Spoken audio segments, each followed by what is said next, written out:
메모에 오래 사용하신 분들이라면 아마 이 말에 크게 공감하실 거예요. 우리는 무언가를 기억하고 싶어서 미래의 나를 위해서 열심히 메모를 합니다. 하지만 정작 필요한 순간에는 찾지 못해서 시간을 버리고 결국 메모를 활용하지 못하는 경우가 너무나 많죠. 마이크로소프트 연구 결과에 따르면 미국 직장인들은 엉뚱한 곳에 보관된 메모나 파일, 물건을 찾느라 1년에 무려 76시간을 허비한다고 합니다. 게다가 필요한 정보를 실제로 찾아내는 경우는 겨우 56%에 불과하다고 해요. 제가 노션을 활용해 기록을 시작한 지 어느덧 3년이 지났는데요. 처음엔 메모 정리가 쉬웠지만 아무래도 1년, 2년 시간이 지나다 보니 정말 메모가 속수무책으로 늘어나더라고요. 심지어 태그로 정리했다고 해도 워낙 많은 태그가 겹치고 중복돼서 더 헷갈리더라고요. 메모를 찾을 때마다 검색창에 키워드를 입력해도 원하는 정보가 나오지 않고 메모를 하나하나 들어가 보게 되고 그렇게 찾는 데에만 시간을 쏟아보니 정말 이렇게 메모를 쌓아두는 게 효과가 있을까 하는 회의감마저 들었어요.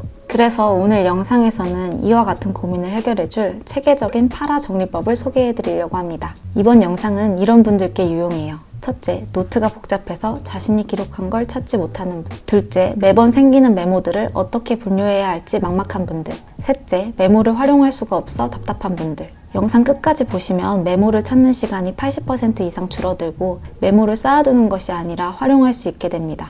그럼 영상 시작해 볼게요. 이 영상을 보고 계시는 당신은 분류를 어떻게 하시나요? 아마 이렇게 하실 겁니다. 유튜브, 영어 공부, 운동 팁 이런 것처럼 주제별로 폴더를 나누죠. 그런데 이렇게 하면 시간이 지나면서 문제가 생깁니다. 처음에는 나름 잘 나눴다고 생각했는데 점점 경계가 애매해져요. 예를 들어 비슷한 내용인데 어떤 건 마케팅 폴더에 어떤 건 SNS 전략 폴더에 따로 저장해버리는 거죠. 나중에 마케팅 자료 어디 있지? 하고 찾으려 해도 아 맞다 그거 SNS 폴더에 넣었었지 이렇게 기억이 안 나버립니다. 결국 정리해놨던 자료를 제대로 활용도 못하고 그냥 묻혀버리는 거예요. 파일 제목이나 내용만 봐서는 이 메모를 왜 저장했는지 어떤 상황에서 필요했던 건지 기억나지 않는 경우가 많아요. 예를 들면 제가 나중에 유튜브 영상에 활용하려고 브랜딩 관련 문구들을 열심히 수집해뒀거든요. 그런데 시간이 지나니까 그걸 왜 모았는지 자체를 맥락을 까먹어버린 거예요. 그런데 처음부터 그걸 리소스 폴더에 넣고 태그도 유튜브로 명확히 붙여놨다면 아 이건 유튜브에 참고하려고 모아뒀던 거구나 하고 바로 맥락을 인식할 수 있었을 거예요. 이와 같이 주제별 분류 체계는 시간이 지날수록 맥락을 잃게 만들고 결국 메모를 써두고도 활용을 하지 못하게 만듭니다. 메모는 단순히 저장하는 게 아니라 필요할 때 꺼내 쓰는 것이어야 하죠. 이제부터 파라 정리법이 무엇인지 차근차근 아주 쉽게 풀어드릴게요. 파라는요, 메모를 단순히 주제가 아니라 행동과 상황 중심으로 정리하는 방법이에요. 4가지로 아주 심플하게 나뉩니다. 프로젝트는 마감 기한이 정해져 있는 언제까지 끝내야 하는 일, 에어리어는 꾸준히 관리해야 하는 내 삶의 영역, 리소스는 나중에 꺼내 쓸 수 있는 참고자료, 아카이브는 지금은 필요 없지만 언젠가 다시 볼 수도 있는 저장소예요. 이렇게 나누기만 해도 머릿속 복잡했던 메모들이 살아 움직이기 시작합니다. 이제 각각을 더 구체적으로 쉽게 풀어드릴게요. 프로젝트는요, 쉽게 말해서 끝이 있는 일을 말해요.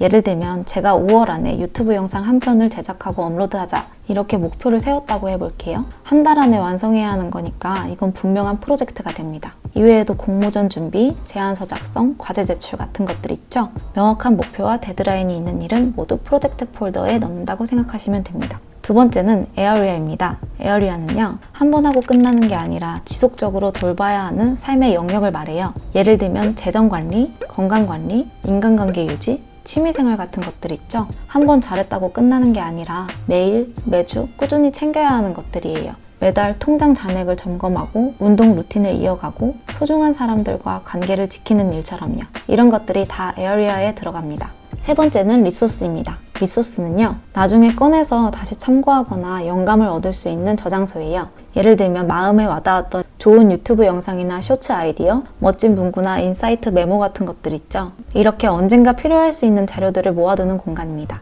리소스는 나중에 프로젝트를 할 때 꺼내보면 새 아이디어가 되고 방향을 잡아주는 비축 창고 같은 거예요. 마지막은 아카이브입니다. 아카이브는요, 지금 당장은 필요 없지만 언젠가 쓸 수도 있는 자료들을 모아두는 공간이에요. 예를 들면 완료된 프로젝트 파일이라든지 이제는 관리하지 않는 영역의 자료들, 아니면 참고하려고 모아뒀다가 지금은 쓰지 않는 자료들이 여기에 들어갑니다. 아카이브는 그냥 버리는 게 아니라 쉬고 있는 정보를 안전하게 보관해두는 창고 같은 거예요. 나중에 필요할 때 꺼내 쓸 수도 있고 때로는 예전 기록을 돌아보면서 추억을 떠올리는 저장소가 되기도 합니다. 그런데 이제 보다 보면 이런 생각이 드실 거예요. 요즘엔 노트 앱에 다 검색 기능이 좋은데 굳이 팔아 정리 이런 분류를 할 필요가 있을까? 물론 검색은 정말 강력합니다. 하지만 정확한 키워드를 기억하고 있을 때만 그렇죠. 현실에서는 메모를 찾을 때 어떤 상황에서 메모했더라? 이렇게 맥락을 떠올리게 됩니다. 그런데 키워드는 모호하고 검색 결과는 비슷비슷한 제목들이 줄줄이 뜨죠. 결국 또 하나하나 열어봐야 하고요. 그렇게 검색창 앞에서 시간을 계속 허비하게 됩니다. 하지만 팔아 정리법은 다릅니다. 처음부터 정보를 행동 기준으로 나눠두기 때문에 이건 프로젝트 안에 있을 거, 이건 참고 자료로 활용하려고 했었지 이렇게 폴더만 이동하면 바로 접근할 수 있어요. 지금 이걸 왜 찾는지만 알면 맥락적으로 좁혀서 바로 찾을 수 있게 되니까요. 결국 필요한 정보를 찾는 시간이 엄청나게 단축됩니다. 그래서 저는 실제로 파라 시스템을 어떻게 활용하고 있는지 간단히 소개해 드릴게요. 옵시디언, 에버노트 등 다양한 노트 앱이 있지만 저는 그 중에서도 노션을 주로 사용하고 있어요. 노션은 드래그 앤 드롭만으로 손쉽게 페이지를 이동하고 재구성할 수 있어서 정보를 자유롭게 이동시키는 파라 체계랑 정말 궁합이 잘 맞더라고요. 저 같은 경우는 처음에는 모든 메모를 인박스에 수집해 둡니다. 그 다음 자연스럽게 프로젝트, 에어리어, 리소스 옮겨가면서 정리하고 있어요. 그리고 지금 당장 필요 없는 것들은 아카이브로 보내서 공간을 깔끔하게 유지하고요. 특히 저는 이걸 데이터베이스로 나누지 않고 P, A, R, A 각각을 별도 페이지로 만들었습니다. 큰 틀을 물리적으로 나눠두니까 전체 구조가 한눈에 들어오고 필요한 정보에 바로 접근하기도 쉬웠어요. 각각의 파라 영역 중 프로젝트를 어떻게 설정했는지 보여드릴게요. 여기서 중요한 건 딱 두 가지만 기억하시면 됩니다. 데이터베이스 그리고 보기 설정이에요. 먼저 이 프로젝트는 데이터베이스로 만들었어요. 그리고 이 안에 프로젝트와 연결된 투두, 할 일 목록을 함께 볼 수 있게 설정했습니다. 이건 노션의 관계형 기능을 활용해서 하나의 프로젝트를 클릭하면 관련된 투두 리스트가 바로 보이도록 만든 거예요. 또 각각의 작업 상태를 관리할 수 있도록 상태 표시나 체크박스도 추가했어요.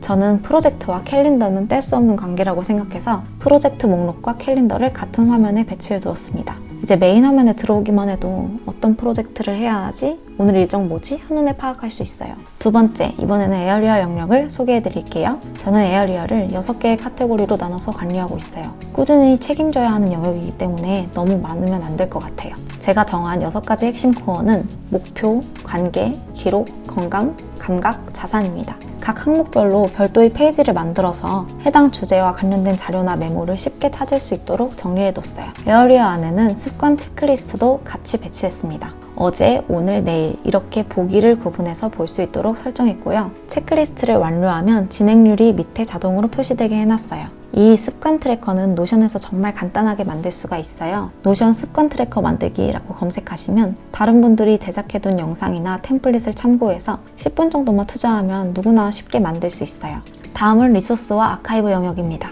이 두 곳은요, 아무래도 시간이 지나면서 내용이 많이 쌓이는 곳이라 페이지로 일일이 분류하면 오히려 번잡해질 것 같아서 데이터베이스 형식으로 관리하고 있어요.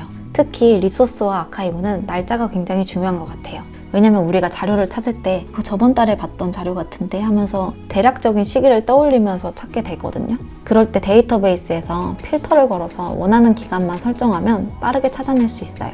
이런 식으로 날짜 기반으로 맥락을 좁혀서 검색하는 방법이 정말 유용하더라고요. 그리고 각 자료에 태그 값도 추가해두면 좋은데요. 앞으로 기록이 쌓이면서 조금씩 채워나갈 수 있을 것 같아요. 그리고 혹시 페이지 꾸미는 것도 신경 쓰시는 분들은 왼쪽 페이지 아이콘을 예쁘게 바꿀 수 있어요. 저는 플랫 아이콘이라는 사이트에서 무료로 다운받아서 적용했어요. 심플하고 깔끔한 아이콘이 많아서 추천드립니다. 자, 이렇게 오늘은 복잡한 메모를 확실하게 정리하는 파라 정리법에 대해 알아보았는데요. 저도 사실 생존형 기록러일 뿐이라서 그렇게 정리를 잘하는 편은 아니에요. 매번 노트 만들 때마다 이거 어디다 분류하지? 이런 생각도 좀 많이 했었는데요. 파라는 4개의 큰 틀만 생각하면 되니까 분류가 훨씬 간단해졌어요. 또 정보 수집, 리소스 정리, 추후의 실제 활용 이런 흐름이 자연스럽게 이어지니까요. 메모만 쌓고 끝이 아니라 메모를 진짜 써먹게 되더라고요. 오늘 내용을 요약해 볼게요. 주제별 분류 체계는 시간이 갈수록 맥락이 사라져서 찾기 힘들다. 파라 시스템을 통해 메모를 쉽게 찾고 실제로 활용할 수 있다.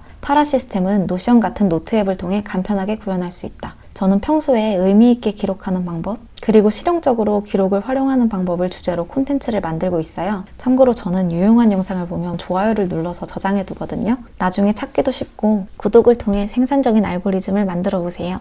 오늘 시청해 주셔서 정말 감사드리고요. 다음 영상에서 뵙겠습니다. 안녕.